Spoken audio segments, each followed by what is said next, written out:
সুপ্রিয় দর্শক, আসসালামু আলাইকুম। আপনাদের সবাইকে স্বাগত জানাচ্ছি। এখনকার আলোচনায় আপনাদের সঙ্গে আছি আমি সিরাজুল ইসলাম। দর্শক, ইরানের সর্বোচ্চ নেতা শহীদ আয়াতুল্লাহ আলী খামেনির বিদায় অনুষ্ঠান একেবারে আনুষ্ঠানিকভাবে আজকে শুরু হয়েছে সরকারিভাবে। তো এই বিদায় অনুষ্ঠানে বিশ্বের 100টির বেশি দেশের মানুষ, গুরুত্বপূর্ণ নেতা, সরকারি কর্মকর্তা এসেছেন। তার ভিতরে রাশিয়ার জাতীয় নিরাপত্তা পরিষদের ডেপুটি চিফ অর্থাৎ প্রেসিডেন্ট পুতিনের পরে যার অবস্থান, তিনি হচ্ছেন দিমিত্রি মেদভেদেভ। তিনি এসেছেন ইরানের সর্বোচ্চ নেতার জানাজা ও বিদায় অনুষ্ঠানে। তিনি ইরানের গণমাধ্যমকে বলেছেন যে হরমুজ প্রণালী হচ্ছে ইরানের জন্য পরমাণু বোমার মতো শক্তিশালী একটা কিছু। মেদভেদেভ আসলে এই কথার ভেতর দিয়ে কি বোঝাতে চাইলেন? তিনি কি পরোক্ষভাবে হরমুজ প্রণালীর উপর ইরানের কর্তৃত্ব এবং ইরানের নিয়ন্ত্রণ আরোপকে বৈধতা দিলেন রাশিয়ার পক্ষ থেকে? এদিকে ইয়েমেনের সামরিক বাহিনীর পক্ষ থেকে গতকাল ব্রিগেডিয়ার জেনারেল ইয়াহিয়া সারি যে হুঁশিয়ারি দিয়েছিলেন সৌদি আরবকে, যে সৌদি আরব যদি আর কখনো ইয়েমেনের আকাশসীমা লঙ্ঘন করে তাহলে সৌদি আরবের উপর হামলা করবে ইয়েমেনরা। এই হুমকির জবাবে সৌদি জোটের মুখপাত্র তিনি বলেছেন, ইয়েমেন যদি এইরকম হুমকি দেয় তাহলে তার কঠোর জবাব দেয়া হবে। তাহলে এখানে প্রশ্ন আসছে যে আবার কি ইয়েমেন এবং সৌদি আরবের মধ্যকার সংঘাত শুরু হতে যাচ্ছে? যেখানে ইরানের বিমান অবতরণ করার পর আশা করা হচ্ছিল যে ইয়েমেনের উপর থেকে আকাশ অবরোধ হয়তো ভেঙে গেল, আর সেখানে নতুন করে আবার যুদ্ধের আশঙ্কা তৈরি হলো কিনা, সেই প্রশ্ন এখন বড় হয়ে দেখা দিয়েছে। এপাশে পাকিস্তানের প্রধানমন্ত্রী শাহবাজ শরীফ, তিনি ইরানের সর্বোচ্চ নেতার জানাজা অনুষ্ঠানে গিয়েছিলেন, শেষ বিদায়ের অনুষ্ঠানে। তিনি বলেছেন পাকিস্তান ইরানের পাশে আছে সমস্ত রকমের সংহতি এবং সহমর্মিতা নিয়ে। একই সাথে তিনি ইরানের সর্বোচ্চ নেতার প্রশংসা করে বলেছেন, শহীদ আয়াতুল্লাহ আলী খামেনির প্রশংসা করে বলেছেন যে তার জ্ঞান, প্রজ্ঞা এবং নেতৃত্ব বহু প্রজন্ম ধরে স্মরণ করা লাগবে, স্মরণ করা হবে। এটা কিন্তু অনেক বড় স্বীকৃতি, পাকিস্তানের প্রধানমন্ত্রী বলছেন।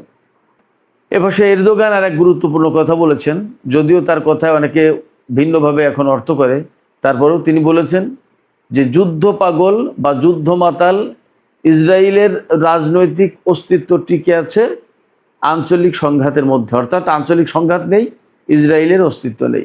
এরদোগানের এই কথাকে আসলে আমরা কিভাবে ব্যাখ্যা করতে পারি? সুপ্রিয় দর্শক, এখনকার আলোচনায় এই প্রসঙ্গগুলো নিয়ে আমি বিস্তারিত আলোচনা করার চেষ্টা করব। আশা করি আপনারা সঙ্গে থাকবেন, আর যদি ভিডিও ভালো লাগে তাহলে লাইক, কমেন্ট, শেয়ার করবেন এবং চ্যানেলটি সাবস্ক্রাইব করে সাথেই থাকবেন। দর্শক, চলুন আমরা মূল আলোচনায় চলে যাই। একেবারে শুরুতেই বলছিলাম যে রাশিয়ার জাতীয় নিরাপত্তা পরিষদের উপপ্রধান দিমিত্রি মেদভেদেভ ইরানে গেছেন। তিনি সেখানে ইরানের সর্বোচ্চ শহীদ নেতা আয়াতুল্লাহ আলী খামেনির জানাজা ও দাফন অনুষ্ঠানে যোগ দিতে এসেছেন। তিনি বলেছেন হরমুজ প্রণালী হচ্ছে ইরানের কাছে পরমাণু বোমার মতো শক্তিশালী একটা বস্তু। এইখানে প্রশ্ন আছে যে কেন তিনি এই কথা বললেন। আমার কাছে যেটা মনে হয়েছে সেটা হচ্ছে এই যে দিমিত্রি মেদভেদেভ এই কথার ভেতর দিয়ে কিন্তু টেকনিক্যালি ইরানের নিয়ন্ত্রণে বা ইরানের মালিকানাধীন যে হরমুজ প্রণালী, এটাই তিনি বুঝিয়েছেন। সারা বিশ্বের কাছে রাশিয়ার পক্ষ থেকে তিনি এই বার্তা দিলেন যে রাশিয়া ইরানের প্রতি সমর্থন জানাচ্ছে যে হরমুজ প্রণালীর কন্ট্রোল ইরানের হাতে থাকবে এবং হরমুজ প্রণালীর উপর ইরানের কন্ট্রোল বৈধ, অর্থাৎ তারা এটা কন্ট্রোল করার অধিকার রাখে। ব্যাপারটা যদি তাই হয় তাহলে এটা ইরানের জন্য একটা বড় ধরনের সমর্থন এবং অর্জনও বটে। সমর্থন মানে হচ্ছে রাশিয়া ইরানের পাশে আছে, ঠিক আছে, হরমুজ প্রণালী ইরান কন্ট্রোল করবে।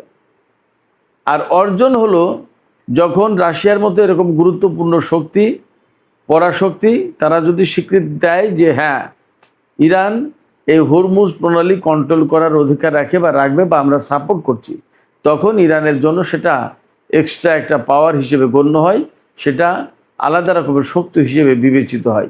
সেক্ষেত্রে এটা অবশ্যই ইরানের জন্য একটা অর্জন।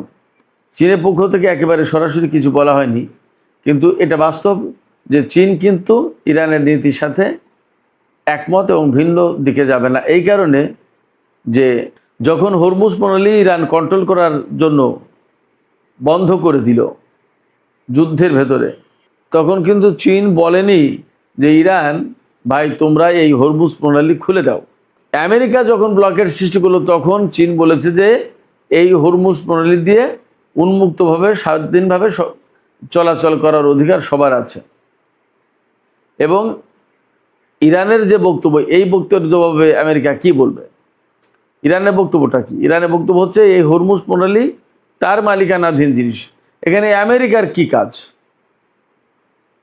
বরং আমেরিকা এই অঞ্চলের কোনো দেশই না, এই অঞ্চলে হরমুজ প্রণালী কন্ট্রোল করবে ইরান এবং ওমান, আর বাদ বাকি প্রতিবেশী দেশ যারা এই পারস্য উপসাগরীয় এলাকার দেশ, তারা এই বিষয়টা নিয়ে ইরান এবং ওমানের সাথে আলাপ আলোচনা করবে, তারা আসলে কি করতে চাই, টোল দেবে কি দেবে না ইত্যাদি ইত্যাদি। কিন্তু আমেরিকা এখানে ডিসিশন মেকিং করবে, সিদ্ধান্ত তৈরি করবে, সিদ্ধান্ত নেবে।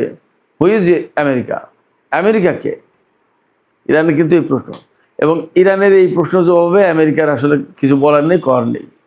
শুধু তাই না, ইরানের অন্যতম উপপ্রধানমন্ত্রী কাজেম গরিবাবাদি আজকেই বলেছেন, আজকে মানে 4 জুলাই 2026, কাজেম গরিবাবাদি বলেছেন যে মধ্যপ্রাচ্য আমেরিকার কোনো মঞ্চ নয় যেখানে তারা তাদের শক্তিমত্তা দেখাবে, অর্থাৎ শক্তি প্রদর্শনের কোনো মঞ্চ এই মধ্যপ্রাচ্য না।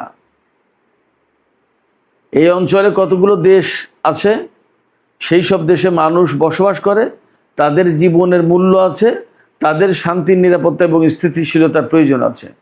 আমেরিকা তার ভূখণ্ড নিরাপদে রেখে তার দেশের জনগণকে মার্কিন সরকার নিরাপদে আরামে রেখে এই মধ্যপ্রাচ্যে এসে যুদ্ধ করবে, আর মানুষ মরবে, মধ্যপ্রাচ্যের অশান্তি ভোগ করবে, মধ্যপ্রাচ্যের মানুষ, বোমা ফাটবে, ক্ষেপণাস্ত্র মারা হবে, তার আগুন, তার তর্জন, তার গর্জন, সমস্ত সব কিছু ভোগ করবে মধ্যপ্রাচ্যের মানুষ। এটা কি রঙ্গমঞ্চ নাকি? এটা নাট্যমঞ্চ না, এটা ক্ষমতা দেখানোর কোনো মঞ্চ না। ইরানের অন্যতম উপপররাষ্ট্রমন্ত্রী কাজেম গরিবাবাদি এই কথা বলেছেন, একদম পরিষ্কার। তার মানে হচ্ছে America please go from here, এখান থেকে দয়া করে তুমি যাও, এখানকার যে সমস্যা সেটা আমরা দেখব। আমরা দেখব মানে মধ্যপ্রাচ্যের দেশগুলো, প্রতিবেশী দেশগুলো। সেক্ষেত্রে আমেরিকার জন্য এই দিমিত্রি মেদভেদেবের কথাটা খুবই গুরুত্বপূর্ণ। আমেরিকার জন্য সেটা একটা বড় ধরনের চ্যালেঞ্জ। নতুন একে তো ইরান হরমুজ প্রণালী দাবি করছে এবং বলছে যে তারা জোর করে হলেও এখান থেকে টোল নেবে।